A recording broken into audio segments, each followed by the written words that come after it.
ഓണത്തിന് മുമ്പേ പീരീഡ്സ് ആയതിൻ്റെ ഒരു അഹങ്കാരവും സന്തോഷവും എന്നിലുണ്ടായിരുന്നു. അതെനിക്ക് മാറിക്കിട്ടി. കാരണം എൻ്റെ കണ്ണിലൊരു കൺകുരു വന്നു. അതുകൊണ്ട് തന്നെ അത് ഭയങ്കര വേദനയും അതുകൊണ്ട് മുഖമൊക്കെ വല്ലാതെ വീങ്ങിയിരിക്കുകയായിരുന്നു കേട്ടോ. അതുകൊണ്ട് വിചാരിച്ച പോലെ ഒരു സന്തോഷം എന്നിൽ കാണുന്നില്ല. അതാണ് എൻ്റെ മുഖമൊക്കെ വല്ലാതെ ഇരിക്കുന്നത്.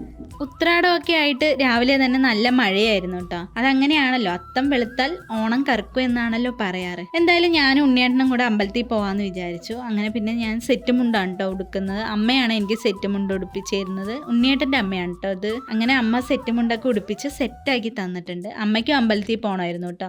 അമ്മയും അച്ഛനും കൂടെ നമ്മുടെ തൊട്ട് പുറകിലുള്ള വീടിൻ്റെ പുറകിലൊരു അമ്പലമുണ്ട്, തെങ്ങുംപള്ളി അമ്പലം. ആ അമ്പലത്തിലാണ് പോകുന്നത്. അങ്ങനെ അച്ഛനും അമ്മയും കൂടെ ആ അമ്പലത്തിൽ പോകാനായിട്ട് ഇറങ്ങുകയാണ്. അങ്ങനെ അച്ഛനും അമ്മയും കൂടെ അവിടെ അമ്പലത്തിൽ പോകാനായിട്ട് ഇറങ്ങി. അതിന്റെ തൊട്ടു പുറകെ ഞാനും ഉണ്ണിയേട്ടനും അമ്പലത്തിൽ പോകാനായിട്ട് ഇറങ്ങി. ഞങ്ങൾ ഇവിടെ ശങ്കരമംഗലത്തുള്ള കാമംകുളങ്ങര അമ്പലത്തിലാണ് വന്നത്. അവിടെ വന്ന് ഭഗവാനെയൊക്കെ കണ്ട് പ്രാർത്ഥിച്ച് അങ്ങനെ ഇവിടെ ഇട്ടിട്ടുണ്ട് കേട്ടോ. അമ്പലത്തിലും ഉത്രാട പൂക്കളമൊക്കെ ഇട്ടിട്ടുണ്ട്. അവിടെ നിന്ന് പിന്നെ ഞങ്ങൾ തൊഴുതി ഇറങ്ങി നേരെ ഞങ്ങൾ അമ്മാവൻ്റെ കടയിലാണ് വന്നത്. ഞങ്ങൾ എവിടെ പോയാലും മിക്കവാറും ഞാനും ഉണ്ണിയേട്ടനും അമ്മാവൻ്റെ കടയിൽ വന്ന് നാരങ്ങ വെള്ളം കുടിക്കാറുണ്ട് കേട്ടോ. അപ്പോൾ ഇവിടെ വന്ന് നാരങ്ങ വെള്ളമൊക്കെ കുടിച്ച് അവിടെ നിന്ന് നേരെ വീട്ടിലേക്ക് പോയി. പിന്നെ നമ്മളൊരു 12:30 ആയപ്പോൾ നമ്മൾ വീണ്ടും അമ്പലത്തിൽ പോവുകയാണ്. വേറെ ഒന്നുമല്ല, നമുക്കിന്ന് ഉത്രാട സദ്യ ഉണ്ട്. നമ്മുടെ വീടിൻ്റെ തൊട്ട് പുറകിലുള്ള അമ്പലത്തിൽ ഉത്രാട സദ്യ ഉണ്ട്. അപ്പോൾ നമ്മൾ തിരുവോണം വീട്ടിലും ഉത്രാടം നമ്മൾ അമ്പലത്തിലുമാണ് കേട്ടോ എപ്പോഴും കഴിക്കാറ്. അപ്പോൾ ഞങ്ങൾ 4 പേരും കൂടെ അമ്പലത്തിൽ പോകണം. അനിയനും അനിയത്തിയും വന്നില്ല കേട്ടോ അമ്പലത്തിലോട്ട്.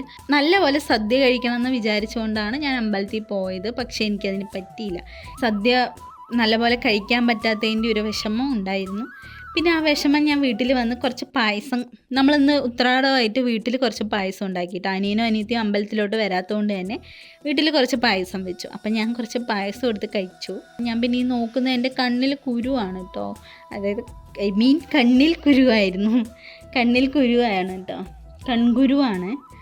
അപ്പോൾ അത് ഓക്കെ ആയോ എന്നാണ് ഞാൻ നോക്കുന്നത്. കാരണം അതുകൊണ്ടാണ് എൻ്റെ മുഖമൊക്കെ ഇങ്ങനെ നീരടിച്ചിരിക്കുന്നത്. എൻ്റെ മൂക്കിൻ്റെ ആ ഭാഗമൊക്കെ നീരുണ്ട് ഇപ്പോഴും. 2 ദിവസം ഭയങ്കര നീരായിരുന്നു കേട്ടോ. ഇപ്പോഴൊക്കെ എത്രയോ ബെറ്ററായി. പിന്നെ പായസമൊക്കെ കുടിച്ച് കുറച്ച് നേരം ഒന്ന് റെസ്റ്റ് എടുക്കുമ്പോഴത്തേക്കും നാളെ തിരുവോണമല്ലേ, അപ്പോൾ അതിൻ്റെ കുറച്ച് ഒരുക്കങ്ങളൊക്കെ ഉണ്ട്. അത്രയേ ഉള്ളൂ. ബൈ.